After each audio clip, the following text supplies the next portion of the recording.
Hello friends, welcome back to Spine Medicos. आज हम culture media को डिटेल में समझने वाले हैं कि कल्चर मीडिया होता क्या है, उसकी क्लासिफिकेशन क्या है, उस सभी को हम डिटेल में समझेंगे। तो पहले हम कल्चर मीडिया को समझते हैं। तो कल्चर मीडिया अ लिक्विड और सॉलिड सब्सटेंस। कल्चर मीडिया एक लिक्विड या सॉलिड सब्सटेंस है required to isolate the micro organism from the clinical specimens, जिसकी रिक्वायरमेंट होती है माइक्रो ऑर्गेनिज्म को आइसोलेट मतलब सेपरेट करने के लिए। कहाँ से? क्लिनिकल स्पेसिमेन से, जैसे स्टूल, स्पूटम या ब्लड। ओके। तो कल्चर मीडिया ऐसे लिक्विड और सॉलिड सब्सटेंस है जिसे लेबोरेटरी में यूज किया जाता है माइक्रो ऑर्गेनिज्म को क्लिनिकल सैंपल से सेपरेट करने के लिए और ग्रो करने के लिए। ओके। अब हम समझते हैं कि कल्चर मीडिया में बेसिक कॉन्स्टिट्यूएंट्स क्या होते हैं। तो पहला कॉन्स्टिट्यूएंट है वाटर, जो माइक्रो ऑर्गेनिज्म के ग्रोथ के लिए हाइड्रोजन और ऑक्सीजन का सोर्स है। दूसरा कंपोनेंट है इलेक्ट्रोलाइट, जैसे सोडियम क्लोराइड या अदर इलेक्ट्रोलाइट, जो माइक्रो ऑर्गेनिज्म की ग्रोथ के लिए इसेंशियल है। थर्ड कंपोनेंट है पेप्टोन। पेप्टोन एक पार्शियली डाइजेस्टेड प्रोटीन का कॉम्प्लेक्स मिक्सचर है, जो कहाँ से ऑब्टेन होता है? हार्ट मसल से, फाइब्रिन से या केसिन से। और पेप्टोन में क्या कंटेन होता है? एमाइनो एसिड्स, प्रोटियोजिस, इनऑर्गेनिक सोल्ट्स और ग्रोथ फैक्टर्स, जो माइक्रो ऑर्गेनिज्म की ग्रोथ को सपोर्ट करते हैं। चौथा कॉन्स्टिट्यूएंट है एगार। एगार का यूज कल्चर मीडिया को सिर्फ सोलिडिफाई करने के लिए यूज होता है, और एगार में कोई भी न्यूट्रिएंट्स प्रेजेंट नहीं होते हैं। ओके। ये सिर्फ कल्चर मीडिया को सोलिडिफाई करने के लिए यूज होता है। एगार 98 डिग्री सेल्सियस पर मेल्ट हो जाता है और 42 डिग्री सेल्सियस पे सोलिडिफाई हो जाता है। अब अगर कंसंट्रेशन ऑफ एगार की बात करें, तो सॉलिड एगार प्रिपरेशन के लिए 1 से 2% कंसंट्रेशन एगार का यूज होता है, और सेमी सॉलिड एगार मीडिया प्रिपेयर करने के लिए 0.5% कंसंट्रेशन एगार का यूज होता है। ओके। फिफ्थ कंपोनेंट है meat extract. Meat extract highly concentrated meat stock की प्रिपरेशन होती है। मीट एक्सट्रैक्ट में क्या क्या होता है, क्या क्या कंटेन होता है? Protein degradation products, inorganic salts, carbohydrates और ग्रोथ फैक्टर्स, जो माइक्रो ऑर्गेनिज्म की कल्चर मीडिया में ग्रोथ में सपोर्ट करते हैं। सिक्स्थ कंपोनेंट है ब्लड और सीरम। ब्लड और सीरम इंपॉर्टेंट कंपोनेंट है एनरिच्ड कल्चर मीडिया के।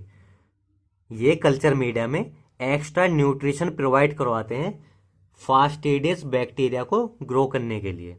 फास्टिडियस बैक्टीरिया कौन होते हैं? जिन्हें एडिशनल न्यूट्रिशन की रिक्वायरमेंट होती है ग्रोथ करने के लिए। ओके। तो ये थे बेसिक कॉन्स्टिट्यूएंट्स और कंपोनेंट्स कल्चर मीडिया के। ओके। तो हम कल्चर मीडिया की क्लासिफिकेशन को समझने वाले हैं। देखिए, कल्चर मीडिया को वेरियस टाइप्स में क्लासिफाई कर सकते हैं, लेकिन मैं आज आपको दो इम्पोर्टेंट और बेसिक क्लासिफिकेशन कल्चर मीडिया की समझाने वाला हूँ, जिसके अंदर कल्चर मीडिया के सभी टाइप्स इन्वॉल्व हैं। पहला क्लासिफिकेशन है बेस्ड ऑन कंसिस्टेंसी और फिजिकल स्टेट। इस क्लासिफिकेशन के अकॉर्डिंग कल्चर मीडिया 3 टाइप के होते हैं: लिक्विड और ब्रोथ मीडिया, लिक्विड मीडिया को ब्रोथ मीडिया भी बोलते हैं, सेमी सॉलिड मीडिया और सॉलिड मीडिया। दूसरी क्लासिफिकेशन है based on growth requirement. Growth requirement के बेसिस पर दो सब क्लासिफिकेशन है। फर्स्ट है रूटीन लेबोरेटरी मीडिया, जिसके अंदर 7 कल्चर मीडिया के टाइप्स है, और दूसरा सब क्लासिफिकेशन है डिफाइंड और सिंथेटिक मीडिया, जिसके अंडर 2 कल्चर मीडिया के टाइप्स हैं। अब हम इस क्लासिफिकेशन को आगे डिटेल में समझने वाले हैं, जिसके अंदर ये क्लासिफिकेशन भी कवर हो जाएगी। इस क्लासिफिकेशन के अकॉर्डिंग बस कल्चर मीडिया में कंसिस्टेंसी का डिफरेंस है। Okay.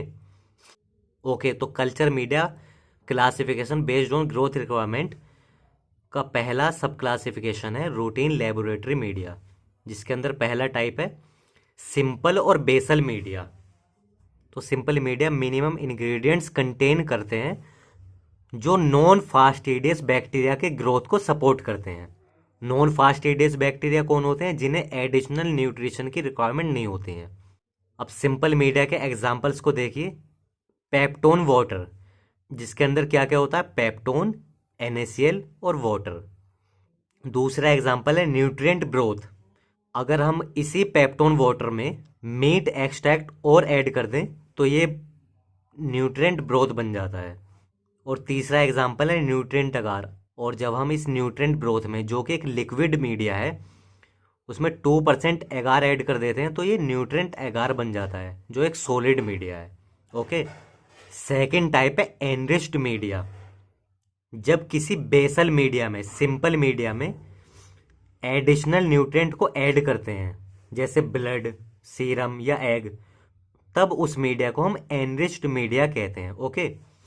Enriched media non fastidious organism के साथ साथ फास्टिडियस बैक्टीरिया के ग्रोथ को भी सपोर्ट करता है। ओके। तो एनरिच मीडिया में हम ऐसे बैक्टीरिया को भी ग्रो करवा सकते हैं जिसे एडिशनल न्यूट्रिशन की रिक्वायरमेंट होती है, जो फास्टिडियस होते हैं। ओके। इसके एग्जाम्पल्स हैं ब्लड अगार। ब्लड अगार कैसे प्रिपेयर होता है, जब हम मोल्टेन न्यूट्रिएंट अगार में 45 डिग्री सेल्सियस पर 5 से 10% शीप ब्लड को ऐड करते हैं तो ब्लड अगार प्रिपेयर हो जाता है। दूसरा एग्जाम्पल है चॉकलेट अगार। अब ये चॉकलेट अगार कैसे प्रिपेयर होता है, जब मोल्टेन न्यूट्रिएंट अगार में 70 डिग्री सेल्सियस पर 5 से 10% शीप ब्लड को ऐड करते हैं तो चॉकलेट अगार प्रिपेयर हो जाता है। ओके। तो थर्ड टाइप है enrichment broth, they are liquid media. Enrichment broth liquid media होते हैं added with some inhibitory agents, जिसके अंदर कुछ इनहिबिटरी एजेंट्स या सब्सटेंस होते हैं which selectively allow certain organism to grow and inhibit others. तो ये इनहिबिटरी एजेंट्स कुछ सिलेक्टिवली ऑर्गेनिज्म को ग्रो करवाता है और अदर ऑर्गेनिज्म को इनहिबिट कर देता है। अब ये इनहिबिशन इंपॉर्टेंट क्यों है, क्योंकि कुछ क्लिनिकल स्पेसिमेंस में, क्लिनिकल सैंपल्स में, जैसे स्टूल या स्पूटम में नॉर्मल फ्लोरा भी होते हैं। ओके। तो पैथोजेंस को, जो डिजीज कोज करवाते हैं, उसको नॉर्मल फ्लोरा से आइसोलेट, सेपरेट करने के लिए एनरिचमेंट ब्रोथ का यूज करते हैं। इसके एग्जाम्पल है सेलेनाइट एफ ब्रोथ, जिसे शिगेला को आइसोलेट करने के लिए यूज होता है। दूसरा एग्जाम्पल है एल्कलाइन पेप्टोन वाटर APW, जिसे विब्रियो कोलरा को आइसोलेट करने के लिए यूज करते हैं। फोर्थ टाइप है selective media, they are solid media. Selective media solid media होते हैं कंटेनिंग इनहिबिटरी सब्सटेंसेस।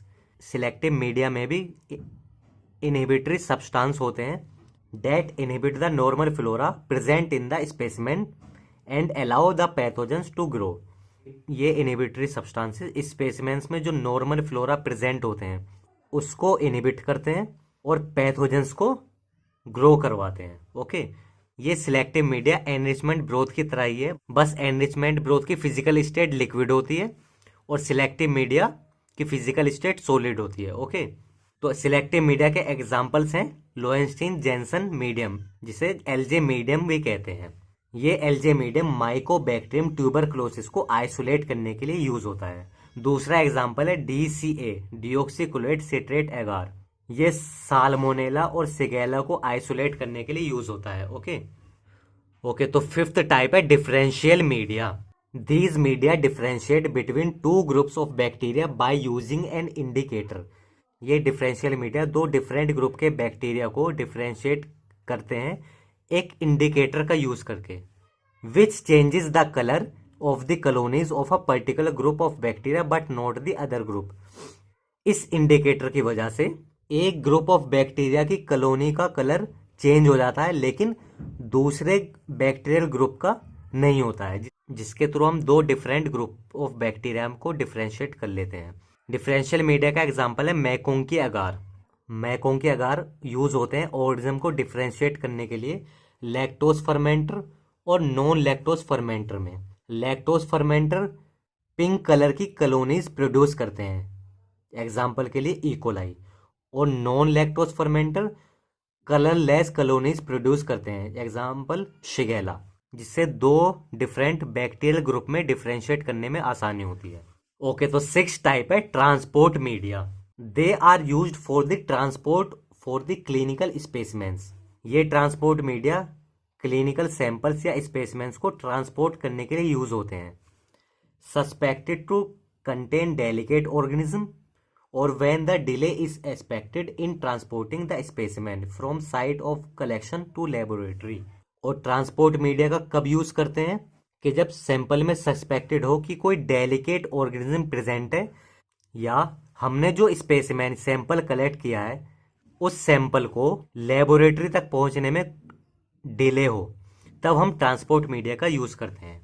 और ट्रांसपोर्ट मीडिया के अंदर बैक्टीरिया मल्टीप्लाई नहीं करते हैं, वो सिर्फ वायबल रहते हैं, लाइव रहते हैं। ओके, ट्रांसपोर्ट मीडिया के एग्जांपल्स है पाइक्स मीडियम जो स्ट्रेप्टोकोकस के लिए यूज होता है।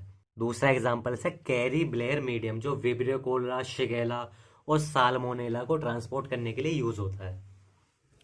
ओके, तो सेवंथ टाइप है एनारोबिक कल्चर मीडिया।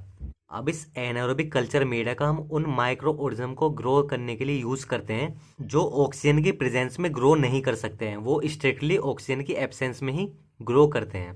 तो एनारोबिक कंडीशन अचीव करने के लिए हम एनारोबिक कल्चर मीडिया का यूज करते हैं।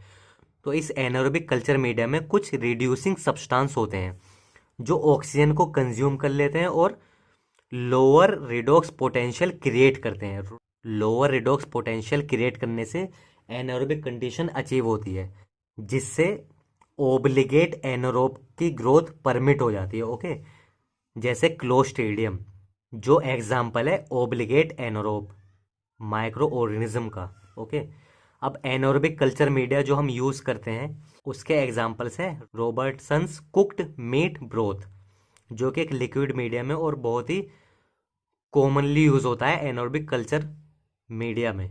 दूसरा एग्जांपल है एनारोबिक ब्लड अगार। ओके, तो ये 7 टाइप थे रूटीन लेबोरेटरी मीडिया के। अब सेकंड सब क्लासिफिकेशन है डिफाइंड और सिंथेटिक मीडिया।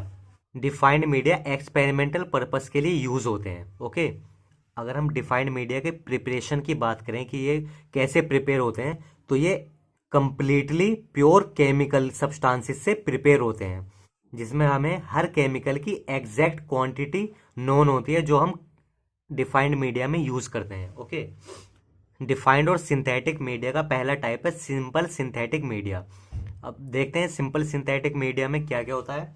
तो simple synthetic media contain carbon and energy source और नाइट्रोजन का इनऑर्गेनिक सोर्स भी प्रेजेंट होता है एमोनियम क्लोराइड की फॉर्म में, एंड फॉस्फेट और सल्फेट और various inorganic salts buffer aqueous solution में प्रेजेंट होते हैं।